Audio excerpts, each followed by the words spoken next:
Yeah, we're live. I'm late. It's 7:17. We're getting a little bit of a late start, but that's what happens. I had things I was doing, got back as quickly as we could to try to make it for the live feed.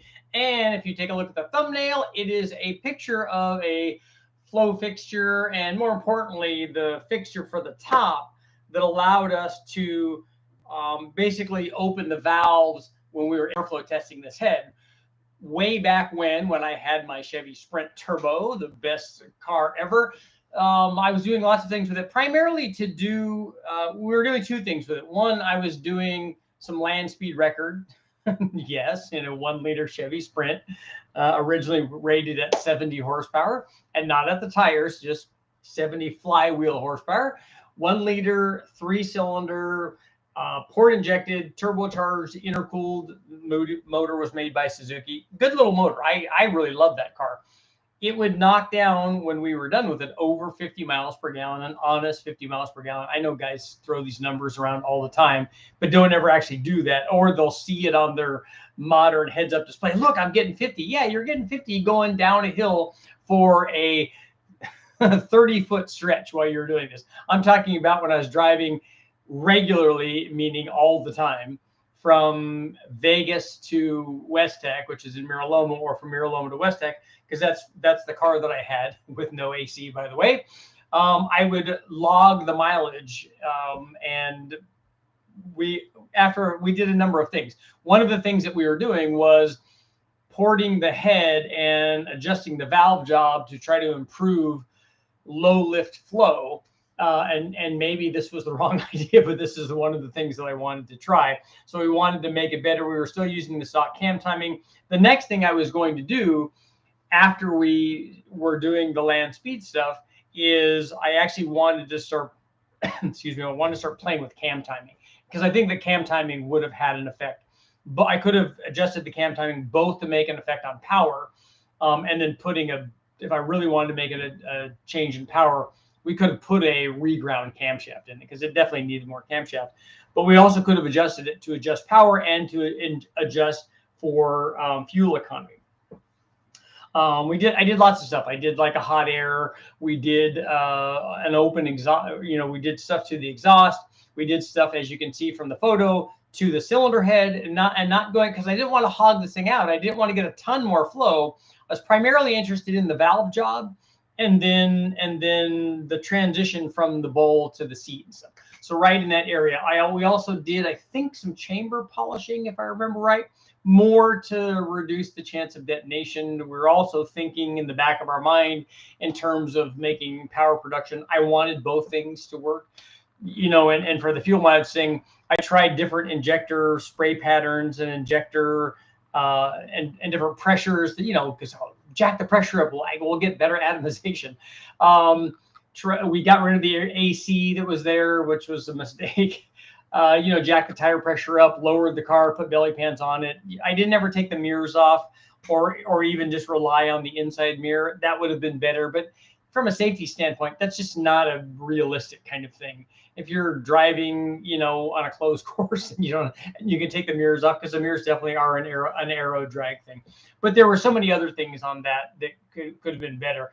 I would have liked to have seen that drivetrain in the next iteration of the Geo Metro, which was a little bit more slippery than the squared off version that I had. I think we were doing stuff to the front end on the lights. I know that we did a front belly pan. We did a rear belly pan. What else? When I was going for fuel mileage, I ended up putting an air-to-water intercooler on it, but the air-to-air would be a better choice for fuel mileage, and then block that off so that we're not trying to cool it. And really, you're not running boost anyway when you're doing fuel mileage, unless you're going up a hill, but you try to stay out of boost as much as you can to get better fuel mileage. So you do a lot of slow driving going up the hill, and a lot of coasting going down the hill.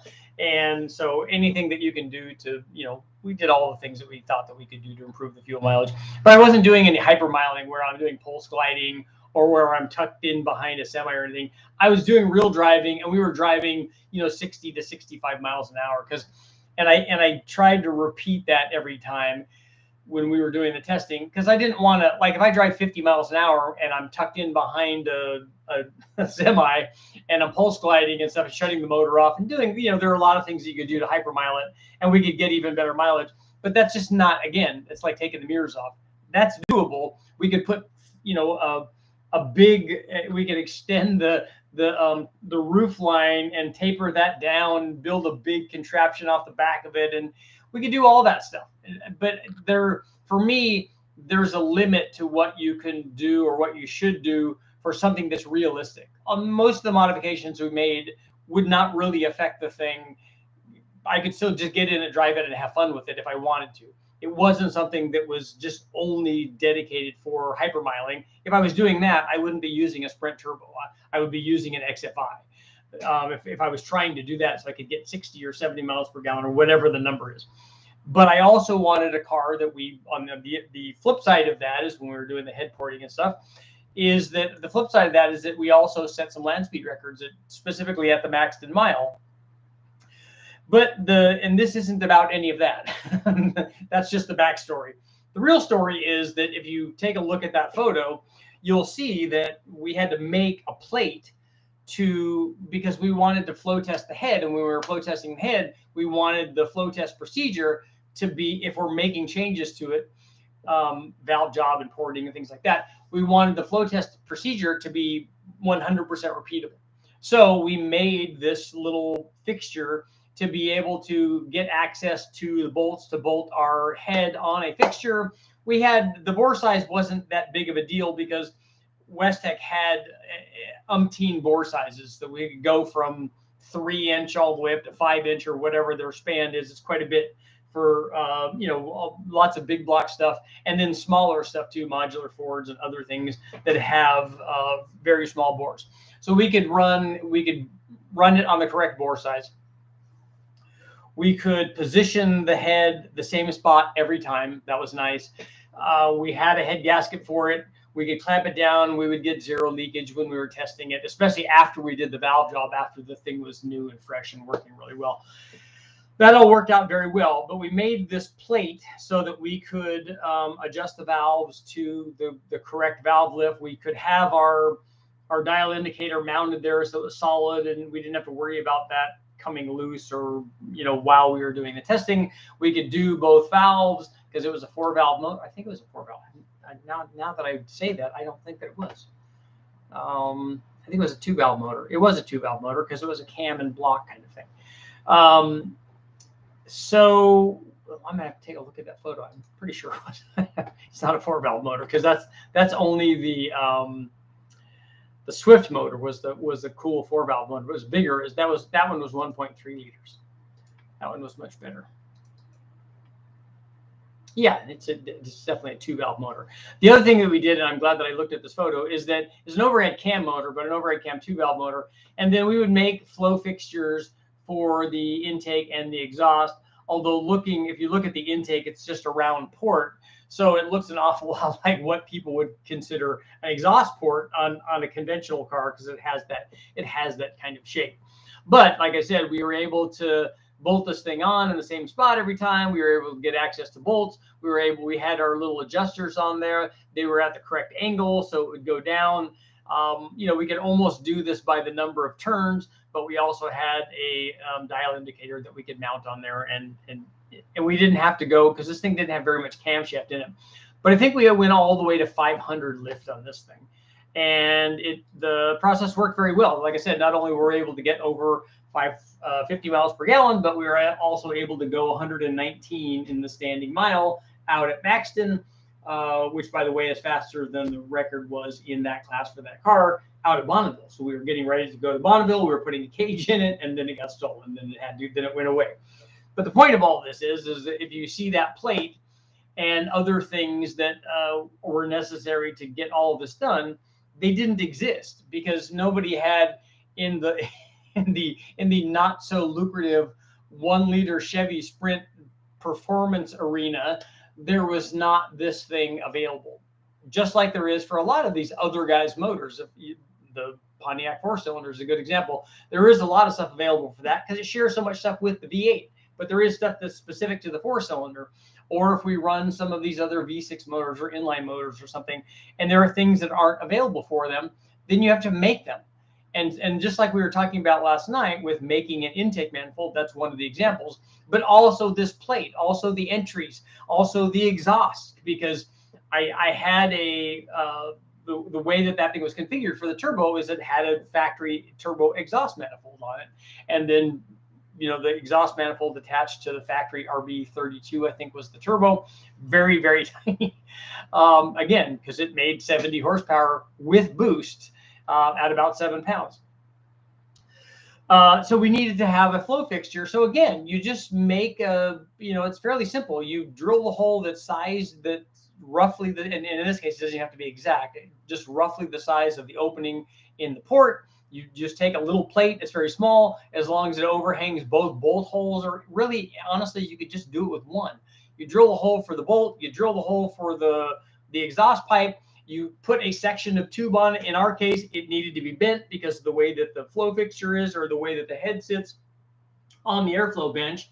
Normally, and you can do this both ways, when you're flow testing something, if you want to flow it and you want the exhaust aimed out, or whatever thing you're testing you want aimed out, you can do that. Normally what I do is put head on.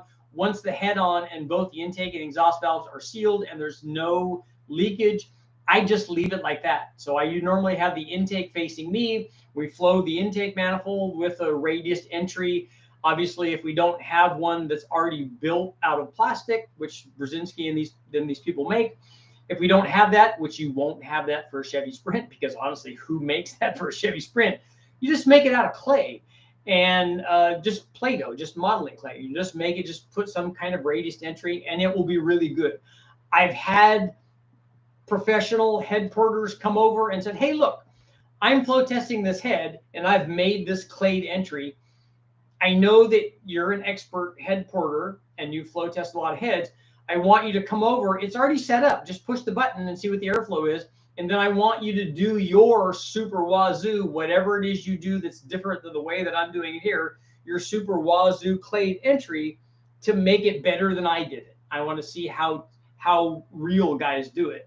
And they did it, and it didn't change anything. It didn't change the flow at all at any lift range. So apparently there's a lot of things that will work. So again, you just don't want the edge on the head. You want a kind of a rolled entry, and and away you go. So on the inlet side, that's fairly easy. That's just put the clay in place, make sure that the surface that you're putting on is free of oil, that it's not all slick and slimy and all that stuff's just going to fall off. Or worse, what happens is when you turn the thing on, especially at higher lift and greater draw, you'll just suck the clay in, which is, by the way, not good for your flow bench.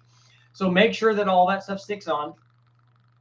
And for the exhaust, like I said, if you just make a plate that bolts on and it has a tube, and because we had the inlet side, the intake valve facing us, facing out away from the bench, and the exhaust side facing toward the bench, we had to make a tube that had a 90-degree bend on it. And then also, by the way, when you have the tube making a 90-degree bend, make sure to look at whatever is over on that counter, because stuff like this, paper and these things, they just blow away when you turn the exhaust on, especially when you turn it up. So make sure that all the stuff over there, that if you have paper towels or whatever you have over there, it's going to blow around. Not as much on a Chevy Sprint head, but if you have a big exhaust on a big block or something else that might flow 200 or 300 CFM on the exhaust side, then it will blow gale force winds over there. So make sure that you don't have stacks of papers over there that are just going to blow away that were important, especially if they were in order, which would be really bad. So make sure that you're going to do that. But you can build all of that stuff to make it work, just like you can build plates and adapters and things for throttle linkages and other things. We do that all the time on the dyno, because we have to put, especially if I'm putting a new kind of motor on, okay, how do we hook the throttle linkage up? A lot of times carbureted stuff, we already have a setup for that. That works. A lot of times we make new ones for all of these weird fuel injected manifolds, because the throttle body's on this side or that side, and the throttle linkage is on the top or on the bottom or on the side, especially if you're running a bunch of different intake manifolds.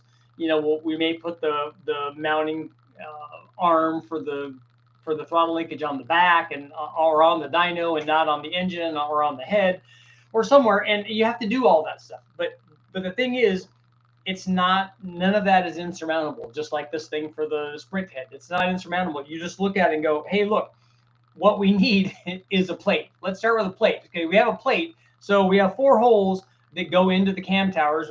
Let's just drill holes for those. Okay, so we got, and those don't even have to be critical. Right now, those just have to be in the right spot. So we drill a hole, put those in, bolt that on. Okay, now what do we want to do? Now we want to push the valves down. Okay, are the intake and the exhaust valves, if we flip this plate around, we can bolt it on. Can we flip the plate around and have it work for both of them?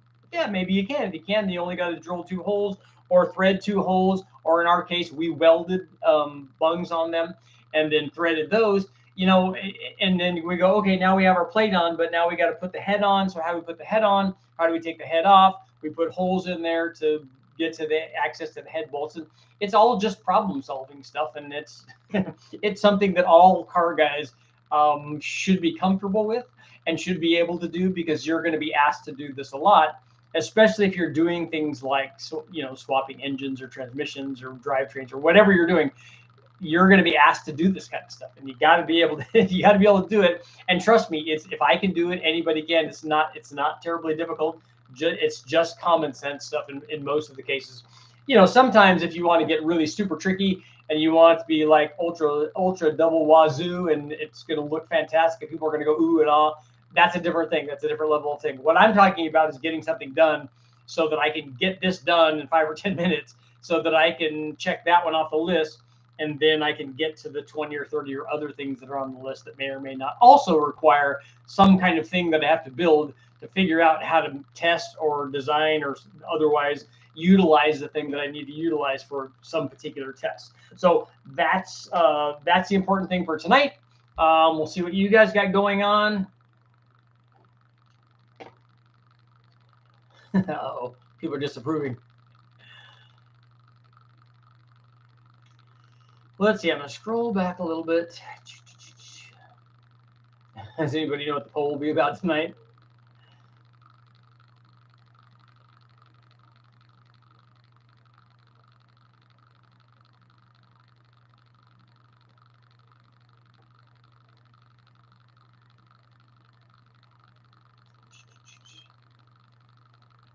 Big electromagnet on the front, so you can just latch onto it. We just throw the Harpoon.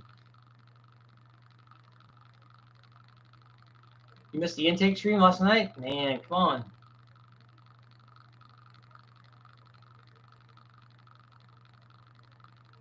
Richard, would you be okay with your stock truck as it is to shift at 7,500 reliably stock but rev happy? No, I wouldn't ever want my stock truck to shift at 7,500 because it has a stock cam and stock heads and stock intake manifold, and it would be 2,000 RPM past its power peak.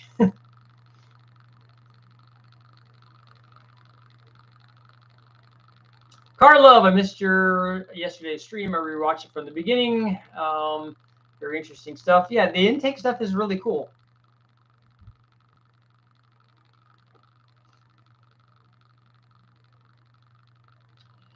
Yep, plenty of extra neutrals on the 4L60.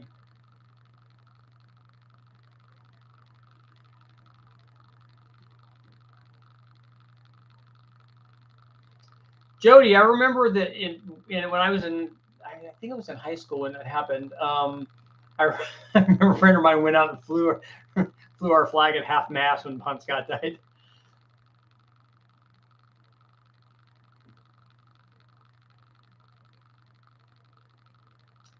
Karlov, remember that 14 PSI on stock ungapped K24A2 on 94 pump E10? We thought it was probably at its limit. Turns out it was. Broke a ring yesterday. Not catastrophic, but engine is pretty much done. Yeah, if you break a ring, well, you don't break the ring. You usually break the ring land. And the problem is it can scuff up the piston. I mean, it can scuff up the wall really bad. The piston obviously is destroyed. Hopefully you didn't bend valves or anything like that. Turbos are very popular, but how about more NA turbo, NA dyno tests using different camshafts? There is about 1,000 NA, well, not 1,000. I'll bet there's 500 videos up there on NA camshaft tests. So there's all of the camshaft tests that you could possibly want up on the site or up on the channel. Brian, I mean, stock exhaust and intake, just top end work. The thing is, with a stock intake manifold, it's not going to want to make power at 7,500 RPM. That's a factory early truck intake manifold that wants to make power at 6,000 or less.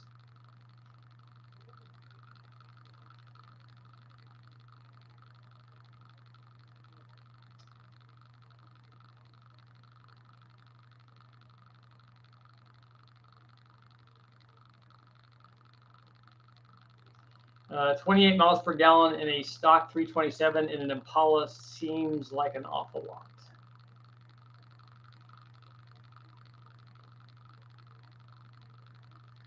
.53 LS with Cam Springs is burning oil and letting off the throttle. I would look at valve guides.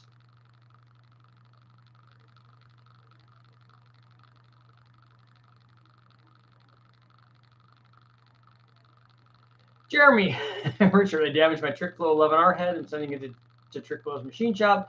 In the meantime, do you think my Fox body would be okay running one TrickFlow head and one factory head? Yes, it will run like that. But do you have enough spring and everything in your factory head to work with your camshaft and stuff that you are running with your TrickFlow head?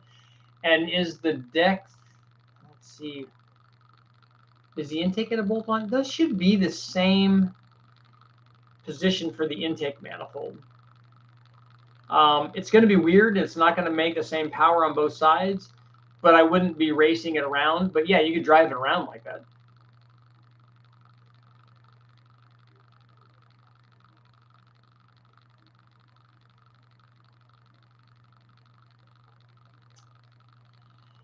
Necessity is the mother of invention. That's right. I spent 8 hours in the junkyard this weekend pulling aluminum 5.3. Nice. $450 and a 60-day warranty. That's a good score then, man.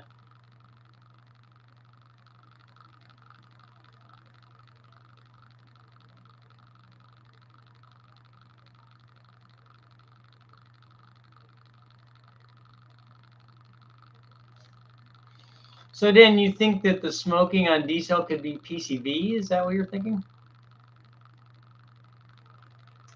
Was trying to order a Gen 3 Hemi stroker kit online. No stock, it seems. Crestfallen. The supply chain.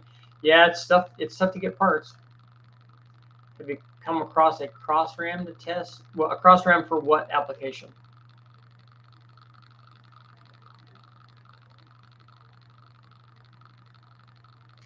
Brian, I am not at all interested in having a high RPM motor in my truck. Not like this amount. Standalone ECUs, the only ones I use, Fast, Holly, and MS3 Pro, and I'm the wrong guy to ask because I don't use what's even available with those.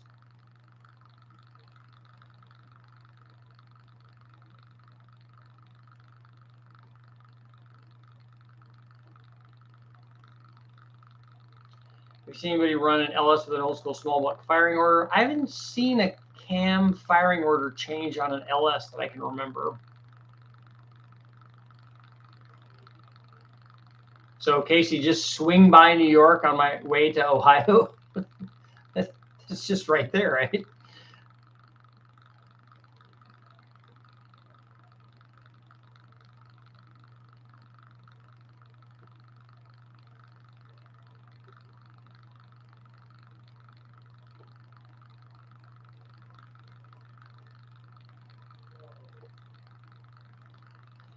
Pressure wash the 4.8 today, and the cam comes in tomorrow. So me and my son will be resealing the engine. Nice.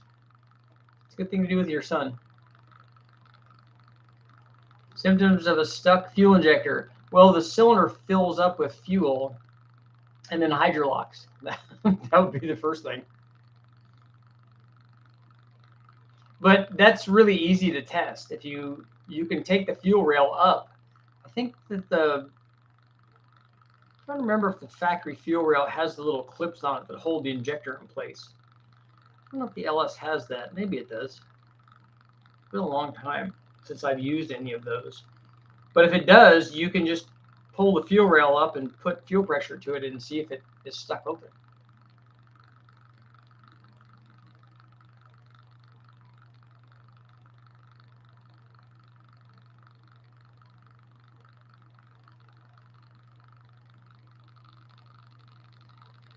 In your experience, is it doable to do some serious porting on a cheap Chinese intake to the point of breaking through a runner wall? Well, my question is, why would you need to do it to the point of breaking through a runner wall? If you have to break through the wall, then the manifold isn't designed very well, right? And the only way to answer whether or not porting is worth it is to flow test it before and after, and then also to do a power test before and after. Because even if you're able to improve the airflow, which you might be able to do, it might not translate into power.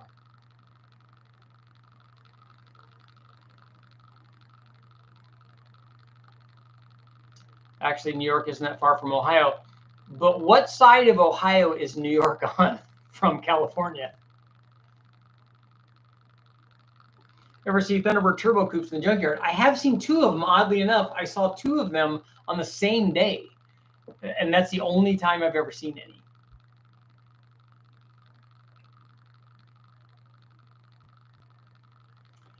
Factory LS do have the clips that hold them in. Okay, so if they have those little slider clips that grab onto the rail and grab onto the injector, hold it in place. A lot of GM stuff was like that.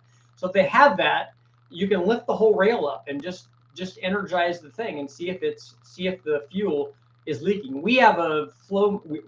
Westech has a flow machine that I use that we can test and see if the injectors are leaking. We can leave them on there for a while to see it with pressure and see if they're leaking. They'll do a leak test, and so we can find out. And then if they are, normally we can just, it's an ASNU fuel injector machine, and then we can also run it and clean them if we want to do that.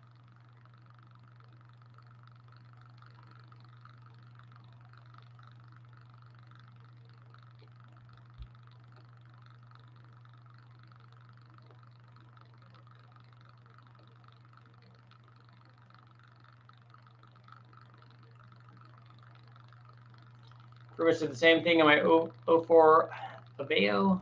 A noticeable improvement in power. Cool. Do you know what standalone controls will run DVT on a double overhead cam V8? I don't. I think that I know that the MS3 Pro will, because we're using that on the 4200 Atlas motor. So I think it will do. Is it possible that we'll only do one? I don't know. Yeah, lift the rails off with the injector still attached to them.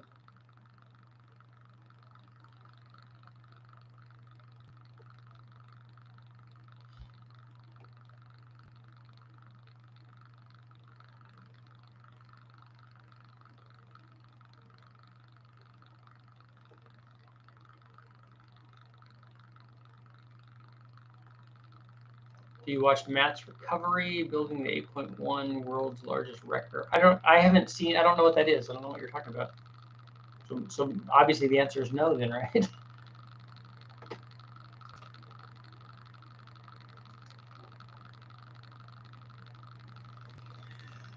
Okay.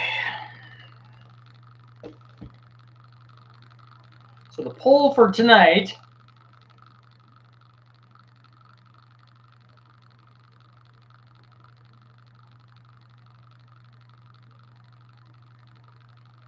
I'm still working on the poll.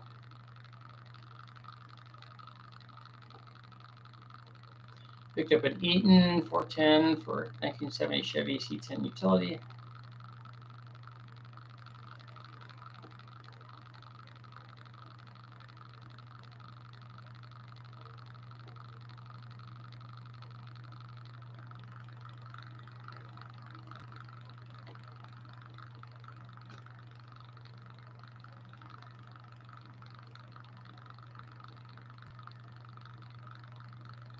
If it's losing pressure, though, Matt, Dan, it might not be the injectors.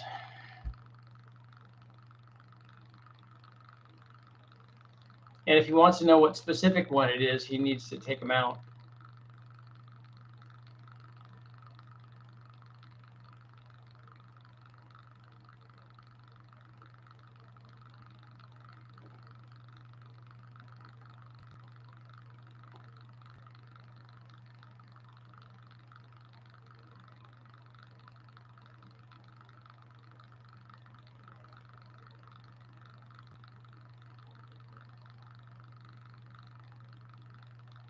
So Carla, you may or may not have run the boost higher than 14 psi.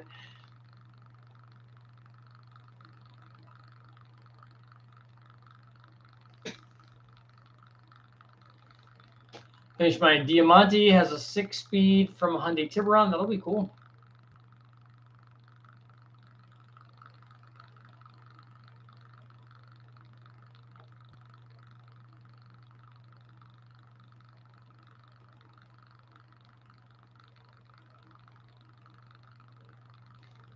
Spit on the header tubes. He's doing the OG EGT test.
Okay, so the poll for tonight, if you add an intercooler to a turbo motor with no changes to boost, timing, or air fuel, so all those remain the same, all you're doing is putting the intercooler on, does it add power? That is our poll for tonight.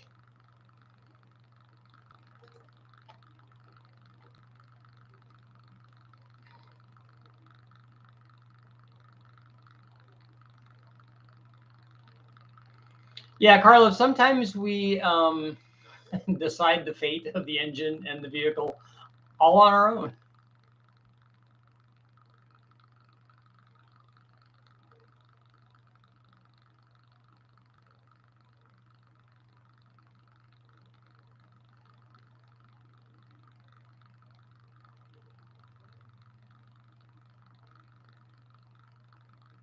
I think old school gasser Ferrari style headers. Not sure what Ferrari style headers are. Would look out of place or a perfect choice with the factory color engines like a 327. So do you want to put like, are they full headers or are they what are the zoomies? What I don't know which ones you're talking about.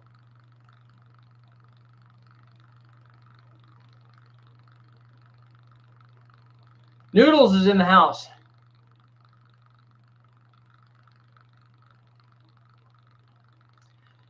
Sir Camelot, that should be a shirt, right? You need a Ford EcoBoost 3-banger for your Chevy Sprint. I don't have the Sprint anymore. I got stolen, unfortunately. Otherwise, it would be running around, and my wife would never ride in it. I want your Nissan RV. You gotta wait till I modify it.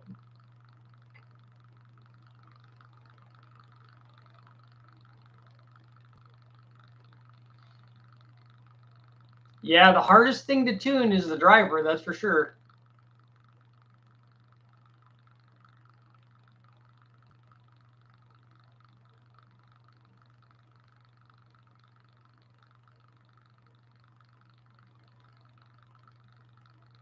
Using what you got, a quadrijet car with a 4-barrel adapter to afford a 2-barrel adapter.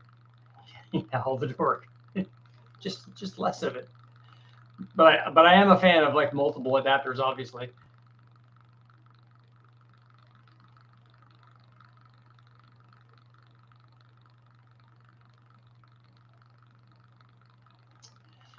Noah, VS Racing 7875 Gen 3 dual V-band 1.28. Will this spool okay on a 5.3?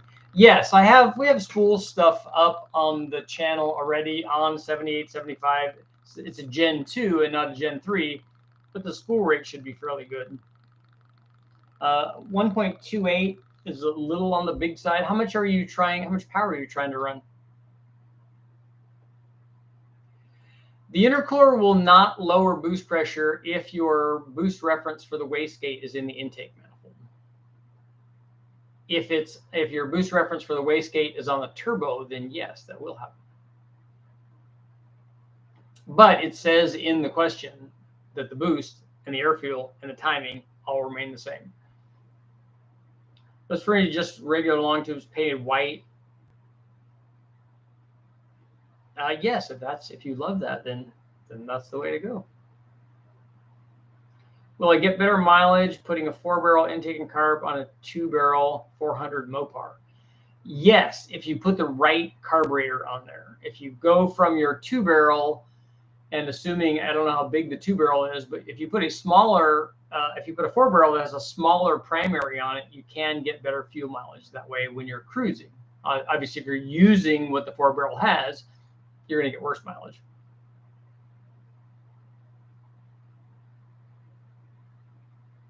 Looking at 1-year liter head, it was different than my 93. Yeah, this is an 87. How about modding a Dodge Sprint RT 4-cylinder sedan? Here's one of the questions that we were talking about, and I need to write this down because this would be a good poll for tomorrow. So this would be a Spirit RT 224 versus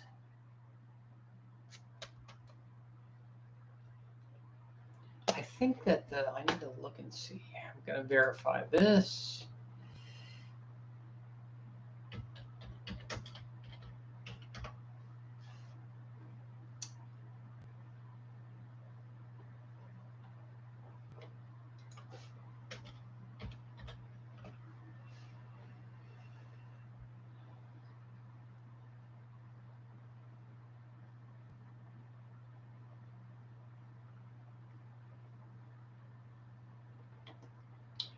So what we were talking about with the guys from the car farm are the Spirit RT or a Dodge Daytona in 224 horsepower, which I think is T3 guys. How do you think that compares to an acceleration? Like which one would win if we raced it against a Neon SRT4? So that will be the poll for tomorrow. So you guys think about that. 4-barrel, the 2-barrel, the 1-barrel, 292. That's right. And also, you forgot the other step because it was a 4150 up to a 4500 also. So it went from a 1-barrel to a 4500 Dominator. Really, that 224 horse 4-valve motor is what should go in the Omni, but it won't. 2.5 or tall deck 2.2 in the Spirit.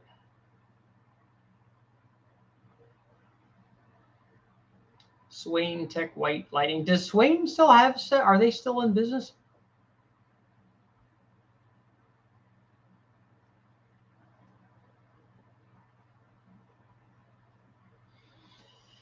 Yeah, I just thought it would be cool if they had both of those for us to drag race them.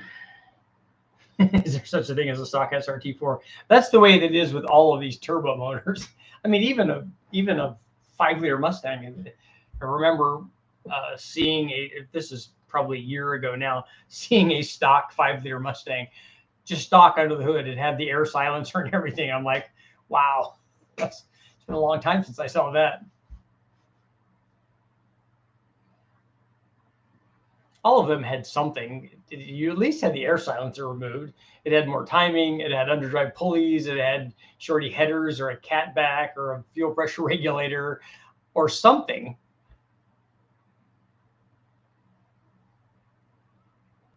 The new darts would be cool also.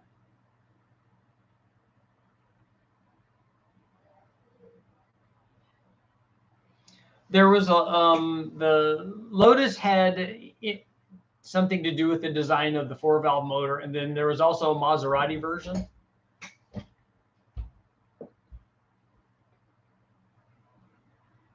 In the Chrysler TC, but only in the manuals. The automatics got the regular turbo motor.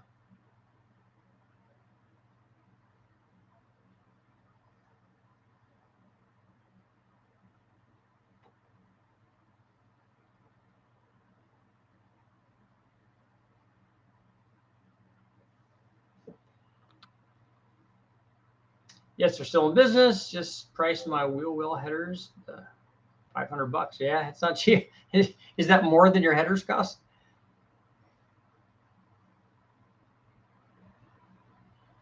Yeah, Lotus designed the 4-valve head on the T3 motors, but not on the Maserati version.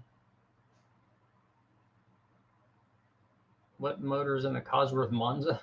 I'm not familiar with that. Yep, the Maserati LeBaron. That's right. I remember when that came out, I was thinking that's a really expensive LeBaron. I have an Edelbrock XC8 small block Chevy dual quad cross ram picked up on eBay for $350. It seems like a good deal. 2 600 Holley vacuum secondary carburetors. Building a 406. Not seeing many tests on them. You know who just did a bunch of tests recently on a lot of those cross rams is David Freiberger, and I don't know if they did it for. I'm thinking that they had to have done it for Engine Masters. Yeah, a Cosworth Vega is a different thing. I'm thinking they did it for Engine Masters, but I don't think, if I remember right, and I could send Dave a note and ask him, but I don't think that they tested the factory Chevrolet like DZ version of that. But they ran a bunch of different dual quad manifolds, and a couple of them were like a Smoky Cross Ram or different, maybe the one that you're talking about.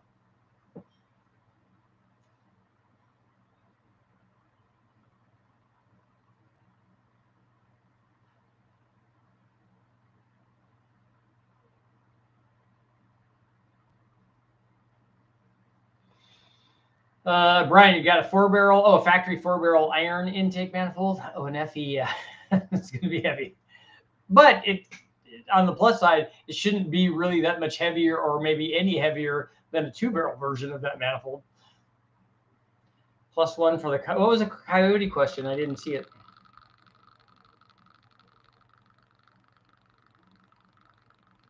Yamaha did develop the SHO Taurus. And also worked on the ZR1 along with the guys from Mercury Marine.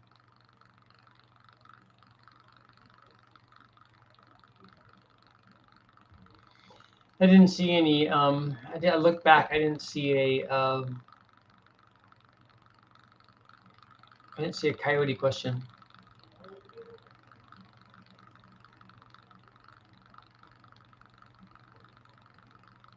The SHO had a 3-liter, which was in the stick cars. The 3.2 was in the automatics. And then they later had a bigger V8 in the later cars.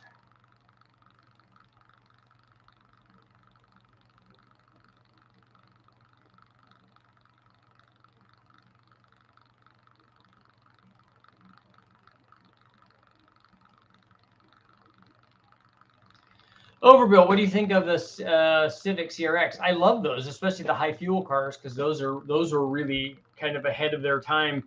They got a million vacuum lines, and as long as you make sure that they're not all cracked, because then they don't work very well. But I like CRXs. I'm a big fan.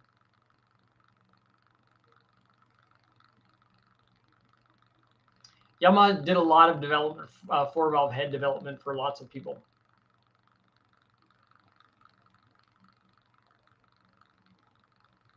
Ever mounted injectors on the plenum instead of the runner? Yes, many times. Each injector aimed at a runner opening. The injectors were not necessarily, they're just aimed into the runner basically.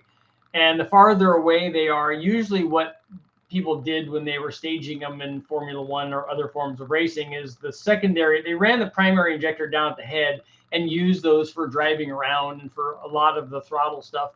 And the other injector came on under higher airflow needs so that you'd get good dispersion and distribution from that other injector position.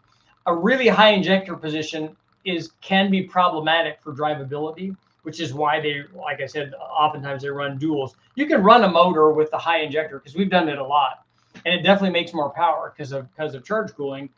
But like I said, it can also be problematic for drivability. Race Tech Texas, I don't know, just putting a number and a mile an hour is not a question. So if you have a question, you can ask a question. So I don't know what you mean.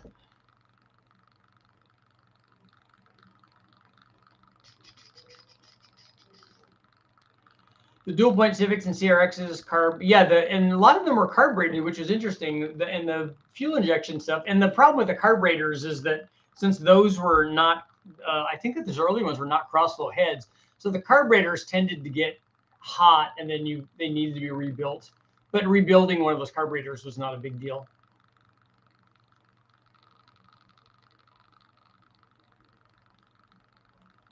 Civic high fuels were cool. They were definitely super mileage masters.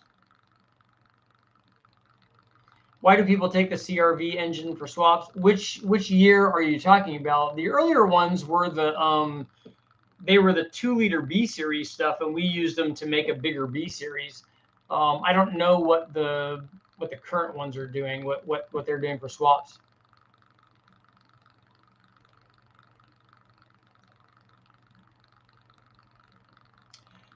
Race Tech, I know, but you're making a statement though. Those are the numbers for quarter mile. Did you have a question about something?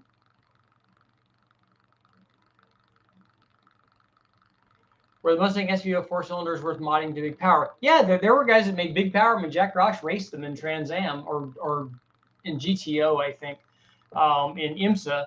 So, but I think he ran his with a 4-valve head on it. But guys were drag racing. I mean, you could make a lot of power with them. It's just easier to make it with a bigger motor like a V8. But you could make pretty good power with those.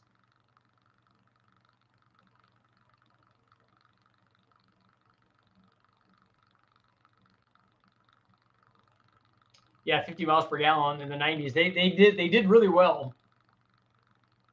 And the early CVCC stuff was like that too.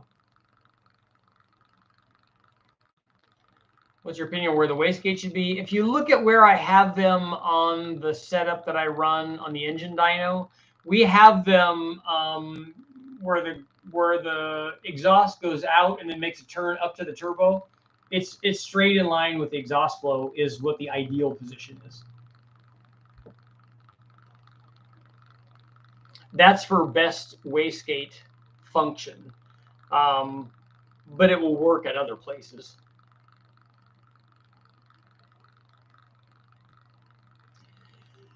The CVCC stuff was cool because it had a stratified charge, and then what they would do is ignite a good charge that had a reasonable air-fuel ratio, and then inject this molten hot like charge into a lean burn area, basically, because in that way they could get better, especially with a carbureted application, they could get much more complete burn out of a lean air fuel mixture. And they did it later with fuel injection, like with the VX motor, where they would open the valves, they would stagger the opening of the valves to induce swirl, because that's the problem with trying to ignite a really lean mixture, is that it's really hard to do. And so they did, you know, with the fuel injected versions, they induced mixture motion, but on the stratified charge stuff, they would ignite a good mixture, a reasonable, like a 14.5 to 1 or something air fuel mixture, and then they would like transfer that into the lean combustion chamber and get better. You know, it wasn't ideal because you use some more fuel by having the first mixture that you're igniting, but you could still get really good fuel mileage. A jet valve, that's what it was.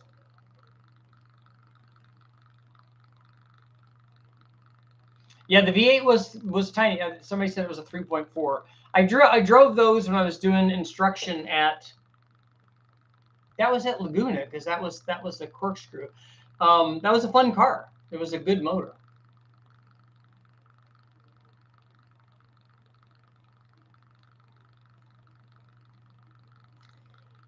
Race Tech, you're welcome to make just if you make arbitrary statements or whatever, you need to give us some context. You need to just let us know what's going on.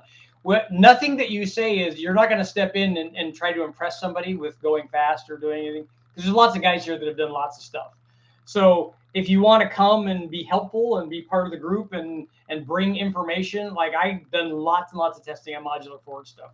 I wrote a book on modular Ford stuff. I've done lots of Coyote testing. I'm very familiar with them. They're good motors. I love every motor. So it's not a Mopar versus Chevy versus whatever. It's not a Coyote versus LS. It's none of that here. That's not what I do. So if you want to come and provide Coyote information, that's great. If you want to come and say I'm the baddest Coyote guy in the world, you're probably not going to do well here because it's not that kind of place.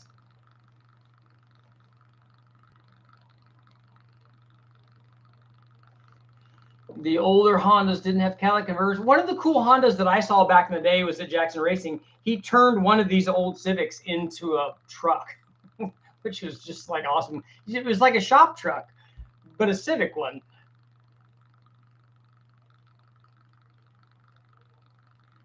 Did you ever get any insider information about the 90s Ford considering converting the small block to overhead cams?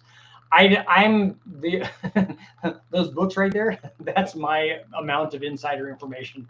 I'm not part of whatever the Pentaveret is or whatever that gets insider information.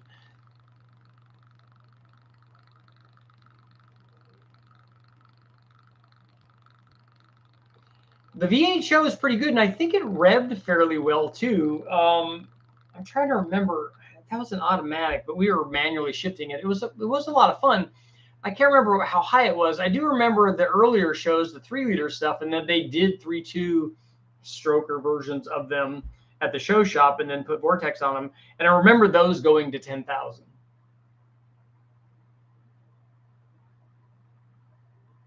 Time to do a big bang on a Briggs and Stratton. The grass is getting too long. Yeah, you need to have a boosted one so you could really get in and weed whack it. I haven't done too much. I don't think I've done any dyno testing on the 22R.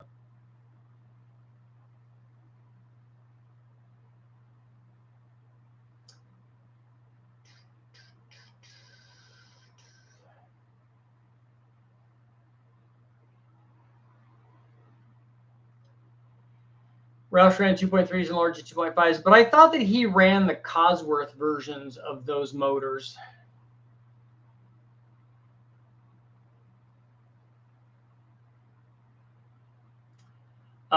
Five on it. You need to rephrase your question. Are we talking about the hot air Fiera?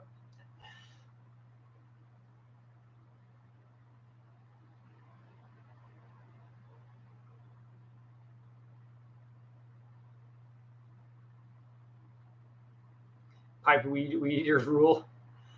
That's the motor that I had on the GoPed, and the GoPed with the pipe on it was definitely sportier, and it sounded really cool. Will an X pipe help? Yes. It'll sound better with an X pipe, even with stock exhaust manifolds. Ash, thank you very much. Did you have a question?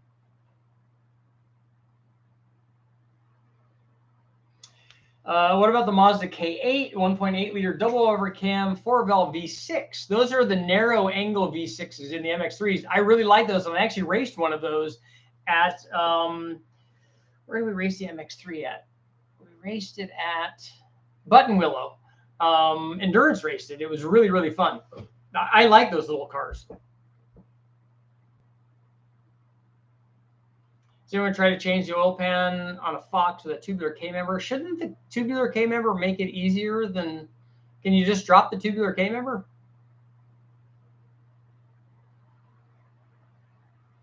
I think it was Lotus that did the 4-cylinder Dodges, the 4-valve, the T3 version.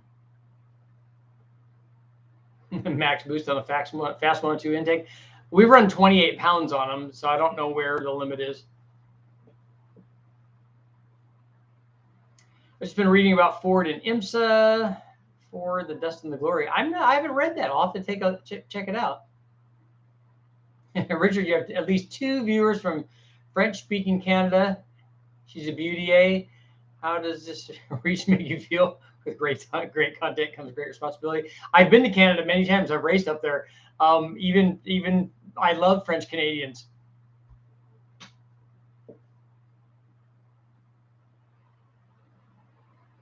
I have to say, when we were up racing, without fail, all of the people that we met in Canada were like they were the nicest people. Even the guy, we went into one of the, I think it was a Horton's donut shop. We went in there.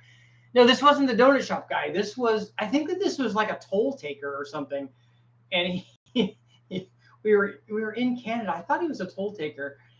And he asked us because we told him we were from California, and he asked us if we knew Pamela Anderson. Yes, it's a small world. What do you think about decapping truck injectors compared to buying bigger injectors? Here's the problem with decapping injectors. It works. It improves the flow. But the problem is when you decap them, it doesn't make them all the same. When you decap them, you sometimes get arbitrary results on the injectors. So if you flow them all after you decap them, what you'll see is now they all flow more, but the more that they flow is not the same. A lot of times with decap injectors, you have to do 2 or 3 sets to get 8 that you can actually work with that are the same. So that's been my experience with decapping injectors.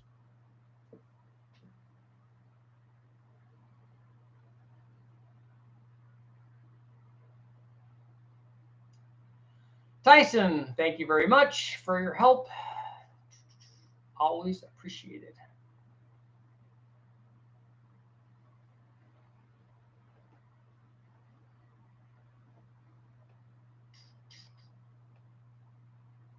My first car was an 87 Chevy Sprint 3-cylinder 5-speed. Nice. The NA version. I like those.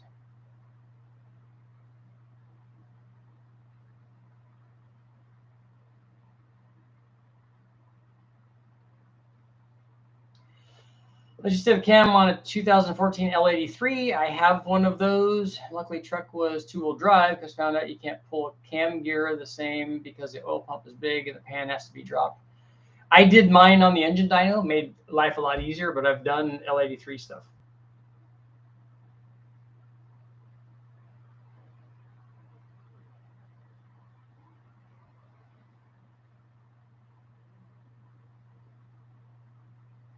That was hilarious to work. A guy race GoPeds and ask you to do work on it. That's cool.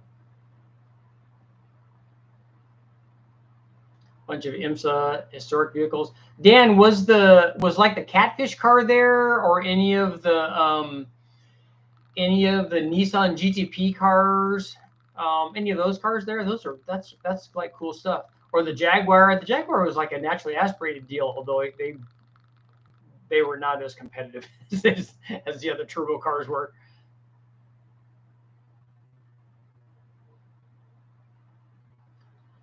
This guy's drag race loaded tractor trailers up here in Canada. The other thing I saw when I was up in Canada is the guys racing the snowmobiles at the drag strip, which was very cool.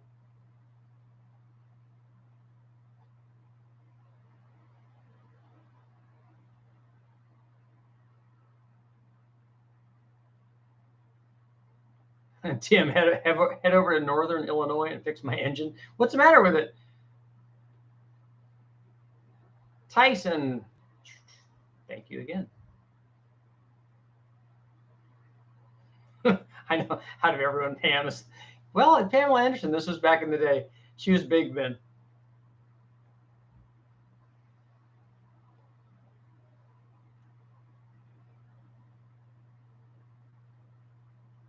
Can you pressurize the plenum if the injectors are mounted in the plenum? Yes, you can. You just have to increase the fuel pressure so that you have the same delta. You don't have to, but it's a good idea so that you'll have the flow rate. Max effort L69. So the L69 305.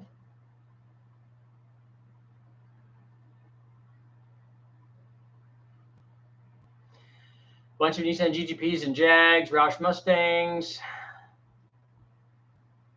Someone has 6 hours of yesterday's race on YouTube. Cool. Jeff Brabham, yep. Who was the other who was the other Nissan driver? Chip, was that his name?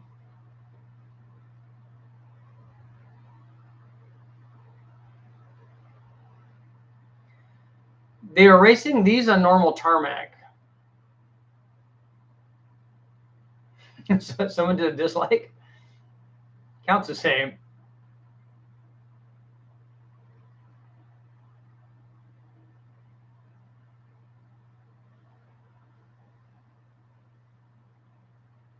Chip Robinson, the EFR, Elliot Forbes. That's right. Elliot drove when Boris was driving the Mustang, when I was doing World Challenge, Boris was driving the A car and I was driving a B Mustang. And he was racing against EFR was driving one of the Dowtech Nissans. That was in World Challenge, though.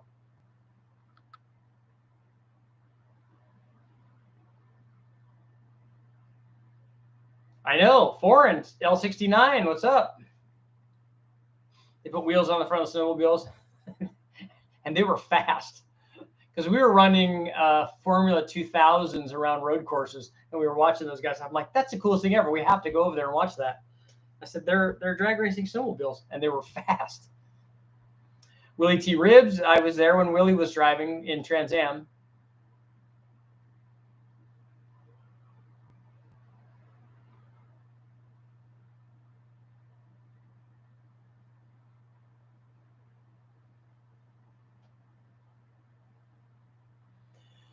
Dom, 624 truck engine. You got other guys on here that want that too.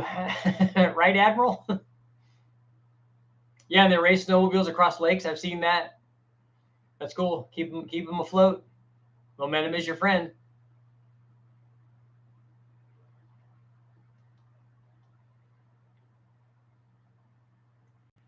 Blueprint 383. It doesn't, and so you're getting Dart Iron Eagle heads instead of the Blueprint aluminum heads? I've never run one with an Iron Eagle head.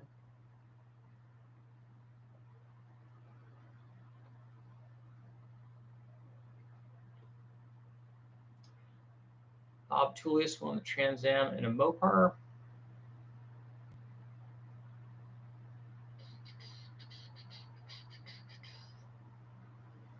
So our poll, if you add an intercooler to a turbo motor with no other changes to boost timing or airfield, and I didn't even spell timing right. Did nobody catch that? What are you guys going? Are you guys all sleeping? Does it add power? So 84% is saying yes. I raced my Thundercat in the 1990s. And you've been over 180 on ice. That's a lot. Kudos to you. Supercharged 350. What are you waiting for?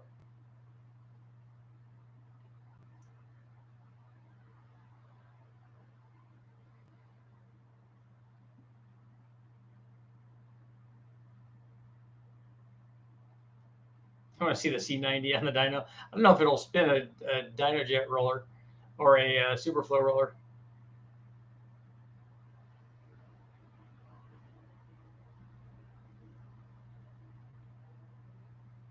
I like the ice racing that they do up there too. That's kind of cool.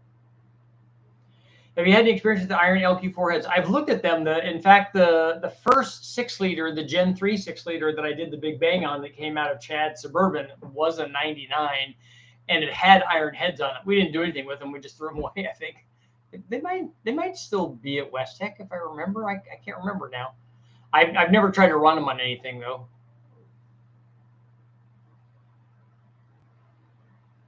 You should do another poll, see if an intercooler add power to an NA motor.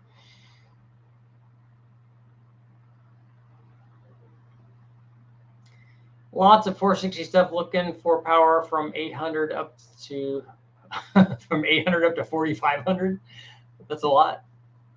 Oh, from 800 RPM up to 4,500 RPM. I thought you were talking about 800 horsepower up to 4,500 horsepower. First of all, that's a big spread, and that's a lot of power. It's probably beyond the scope of what this channel is, but so you want 460 stuff and you want torque. I'm never going to load a motor on the engine dyno at 800 RPM, so we won't know what that does. because your converter will always be way past 800. But I get what you're saying. You want low speed torque. First thing I do is make it bigger than 460.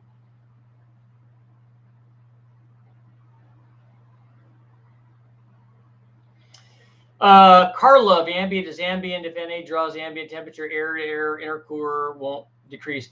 What they're talking about is an air to water with ice water drawing drawing through sub ambient transfer medium, so that you can actually get colder than ambient air. The critical thing is not being able to cool the air below ambient, which is easily possible. The hard thing is doing that without it being a restriction to an NA motor. The ice racing motorcycles, yeah, Dan, with the spikes and stuff. I was told, and I don't know how accurate it is, but it makes it for a really good story. I remember this from way back. A guy told me that the guy broke the world record for crawling speed because he was an ice racer and he had to crawl off while the other guys were coming back around to like run him over. It's not accurate because there's no way to measure that anyway, but it makes for a good story. I have driven one of the flat track bikes. So it's like a 500cc single thumper on alcohol that you just basically drift. I didn't get to the point where I like felt really comfortable doing a drift, because we were doing this at Bondurant when I was there. I was there working, and one of the guys there had one, and so he let the other drivers, instructors drive his motorcycle, and he kept telling people, look, you can only drive this thing one way. If you try to turn, like when you're getting off or bringing it back, whatever, in the other direction, it's got a high center on the peg on the other side. He said that's how we lean it on one side. So you can't do that. There was one guy every time. We're like, dude, you're a professional driving instructor. You should know when somebody tells you don't do this, that you shouldn't do that. How big can the 460s be made? We've made 557s is fairly common on them. Yeah, ice racing on the Wide World of Sports. They did have those, right?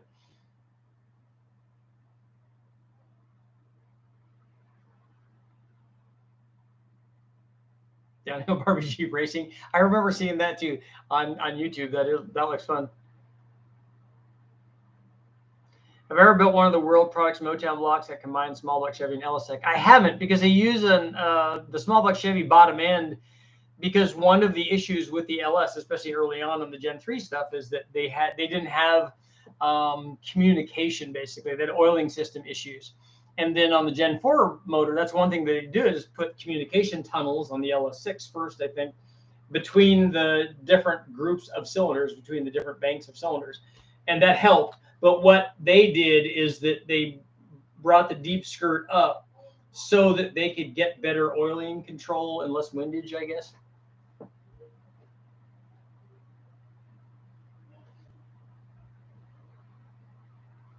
Richard, it's a manual and an 86 F250 4x4 460 from the factory.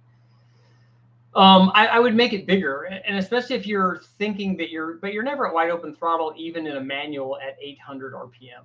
800 RPM is going to be just right above the idle speed, right?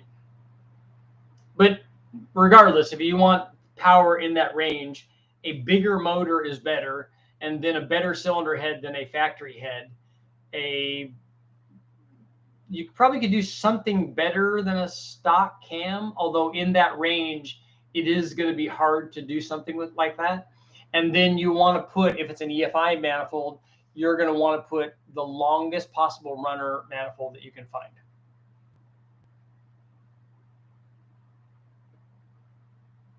Yep, the thrill of victory and the agony of defeat. The agony of defeat is the ski jumper.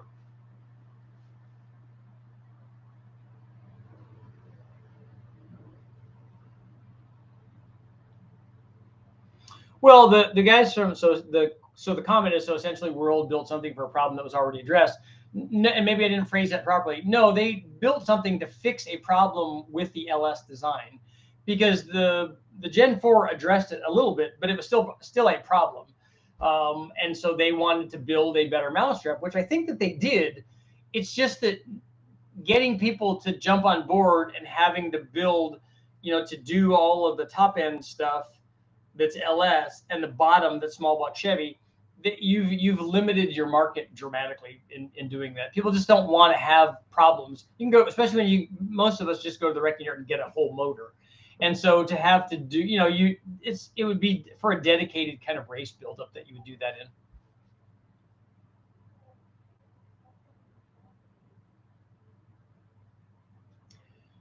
It's a carbureted engine. Then I'm thinking you're probably going to do a dual plane on that.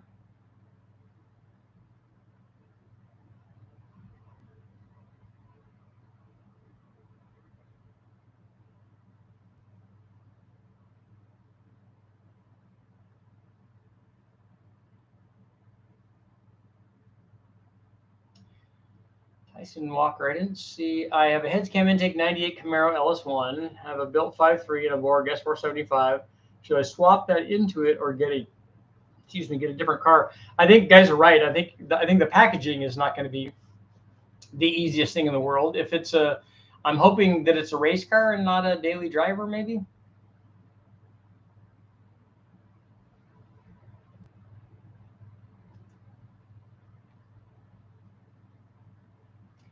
'95 LT1 carb hot cam versus 4.8 LS EFI sloppy stage 2.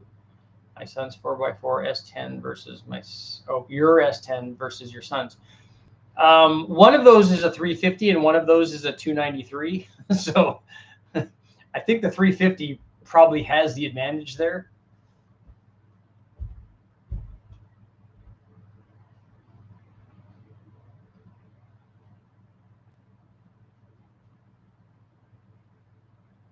And the other option for the 460 thing, it sounds like you're going carbureted, but you obviously could boost it and get lots of torque.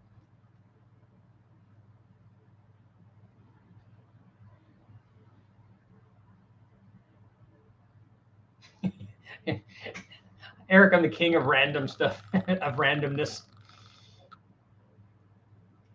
Turbo out on the hood, then it would get cold air, right? Street strip kind of car, just a summer fun vehicle. Just look at the packaging for that, because the turbo would be, getting the turbo mounted would be problematic. They need a 4500 Dominator with a choke for Canada. Yep. So they need the street Dominator, right?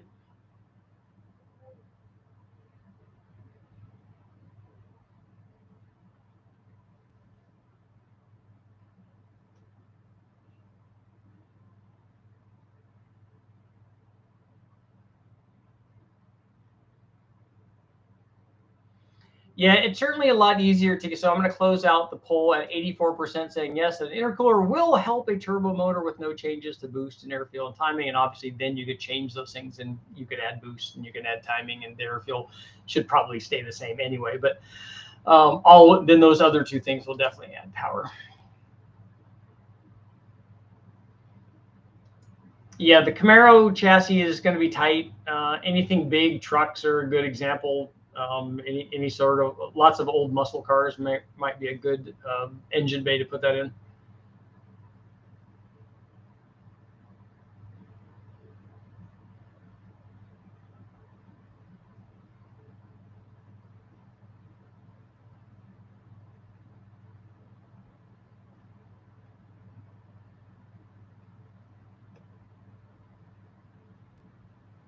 Trying to look back.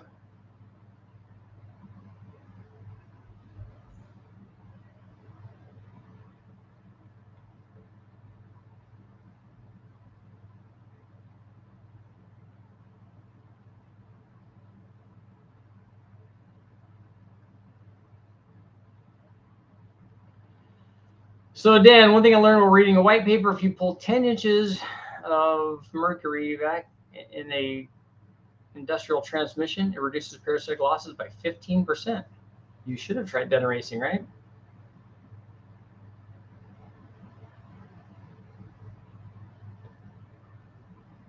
So does that gain more power than the drive loss associated with driving the pump?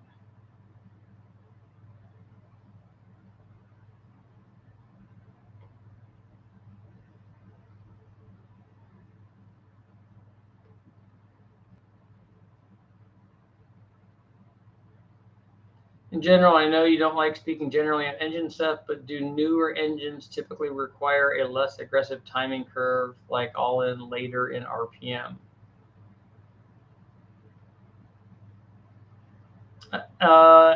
You'd have to tell me which engine you're talking about, because I don't know. Are you talking about a Coyote or a Hemi or an LT or an LS?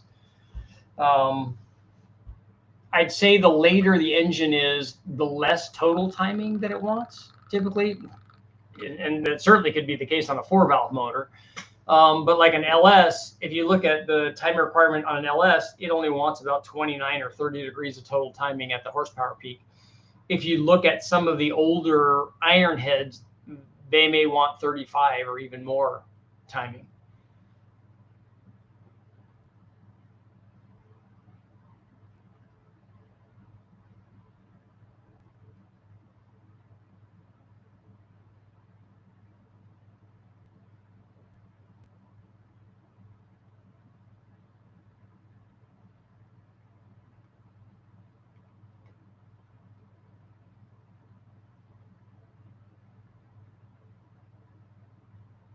I know the K24A2 doesn't take 30 degrees. Probably not. I don't remember when we were running it at Skunk what it would take, but I would be surprised.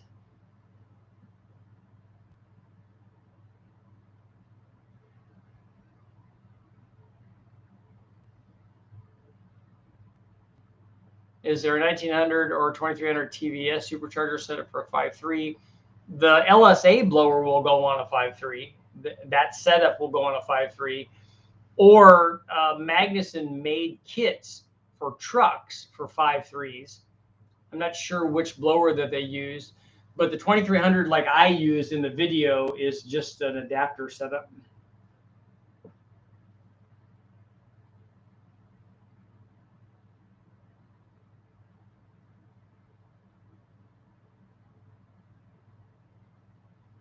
Vinko from Yugoslavia, the Agony of Defeat guy, yeah, he was famous.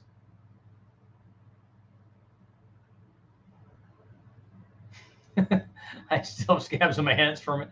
Every time the tuner told me to check my plugs after a new tune, I wanted to break something. Half an air fuel meter. I have done diesels on the chassis dyno, but never on the engine dyno.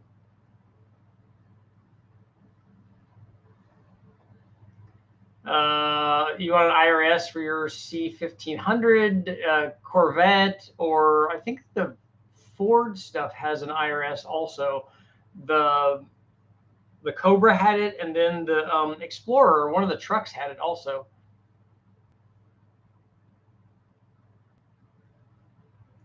You're tuning idle on a cam with overlap. I don't ever do that. We would adjust airfield to have, like when I'm if I'm ever doing idle, which very rarely, only if I'm checking idle and checking idle vacuum as part of a cam story. If we do AFR, I would set the AFR at a reasonable level. Anywhere in the 12, 13 range is fine. And then you can also adjust timing at idle to get vacuum, to alter the vacuum signal that you get. I'm speaking more of like a timing curve, like an old distributor, can be tuned to have the timing all in by 2000. Do newer engines with better heads that have that timing that soon. What you'll find with those old engines and with new engines is that they actually don't need all the timing by 2000 RPM or even 2500. They'll actually make the same power. Like let's say that you have, let's pick a number. Let's say you have 35 degrees of total timing is where the motor wants to run at the horsepower peak. The higher the engine speed, the more timing it's going to want. It's going to want less timing at 2000 RPM. I know all of our old school distributor stuff from back in the day on our carbureted motors, what we did when we recurved the distributor was to have that come in quicker. So we changed the weights and the springs to have our advance come in and not have to wait till 4000 RPM. But the it felt better. But the reality is, if you do tuning on an EFI setup, and you have control of the timing, what you'll find is if I take and put 29 degrees of timing from 2000 to 6500 in an LS, it will run and it will make power. But if I start taking timing away, it will lose power at the top, but not lose any down low. So I keep taking timing away until it loses power down low. And then I go back up to where it wasn't losing any power. And what you'll find is, and this is normally what the kind of curve that I run, if it runs 29 degrees at 6,500 and 6,000 and 5,000, wherever it makes best power, I leave that timing there.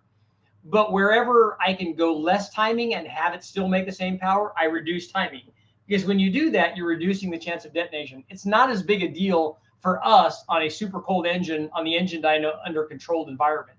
We can run a lot more timing than you can get away with on the street or at the track. But that doesn't mean you should do it. So what I do is we take the timing away until it still makes the same power curve as it made with all the timing in everywhere. Now it has all of that power. Now it just has safe timing. So it may only want 20 degrees or 22 or 23 degrees when we load it in at 2,000 RPM or 2,500, wherever our starting point is. It may only want to run, it may make best power or as much power as it's going to make at 25 degrees instead of 29 or 30 degrees. And then what you'll have is you'll have timing ramped in at some kind of rate up to the power peak. So, I know that we all used to do it with our carbureted motors, put all the timing in as quickly as you can. We normally had it all in by, for us, a timing curve on a distributor might be 2,800 or 3,000, probably not at 2,000.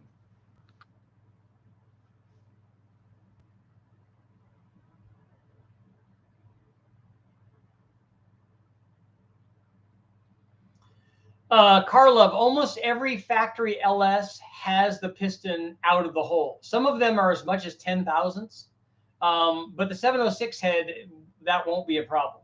I would check it to make sure that the piston's not hitting the head before you do it, but it shouldn't be a problem. We've run 706s on 6 liters all the time.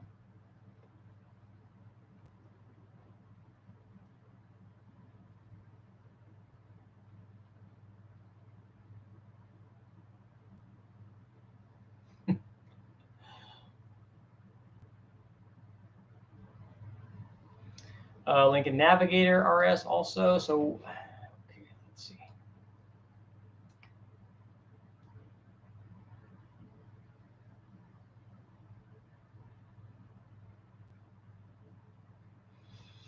Yeah, you could put a different. Normally gaskets are going to be a 41 or 53 is kind of the two that we use.